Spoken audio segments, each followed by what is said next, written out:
पाहूयात पुढची बातमी। लाडकी बहीण योजनेचा लाभ घेणाऱ्या 14,000 पुरुषांकडून सरकार पैसे वसूल करणार आहे। मात्र दाजींकडून पैसे वसूल करू नका अशी मागणी मराठा आंदोलक मनोज जरांगे पाटील यांनी केली। लाडकी बहीण योजनेतून 81 लाख महिलांना वगळण्यात आले। मात्र ज्या 14,000 पुरुषांनी लाडक्या बहिणींच्या पैशांवर डल्ला मारला त्यांच्याकडून लाभाची रक्कम वसूल केली जाणार असल्याचं फडणवीस यांनी स्पष्ट केलं।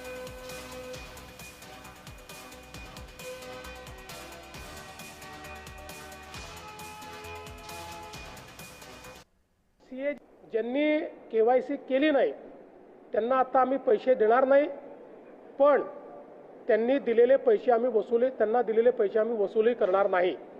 मात्र 14,000 ज्या पुरुषांनी पैसे घेतलेले आहेत त्यांच्याकडनं मात्र पैसे हे वसूल केले जातील।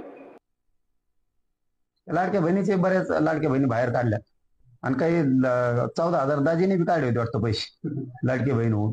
ते दाजी जमा झाला लागले विषयावर, ते म्हणले मी ते 14,000 वसूल करणार आहे पैसे। आता ती पण लाडकी बहिणीच दाजी आहे ना कुठेतरी।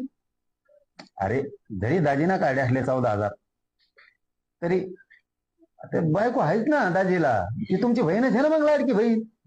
मग दाजीचे पैसे हाणायला लागले ना फडणवीस साहेब। दाजीने काय वाटलं केलं तुमचं एवढं की 14,000 दाजी सोडून द्या एवढी बार। गुन्हे तर दाखल करूच नका, पण दाजी कोण घेऊ बी नका नाही एवढी बार। ते बहिणीला त्रास देणार आहो तुमच्या मग। अशी कशी लाडकी बहीण आहे फडणवीस साहेब तुमची? तुम्हाला वाटतं का बहिणीला त्रास हो? जाऊ द्या ना एखाद बार, दाजी असतो एखाद बार, एखादा आडबुडा दाजी असेल।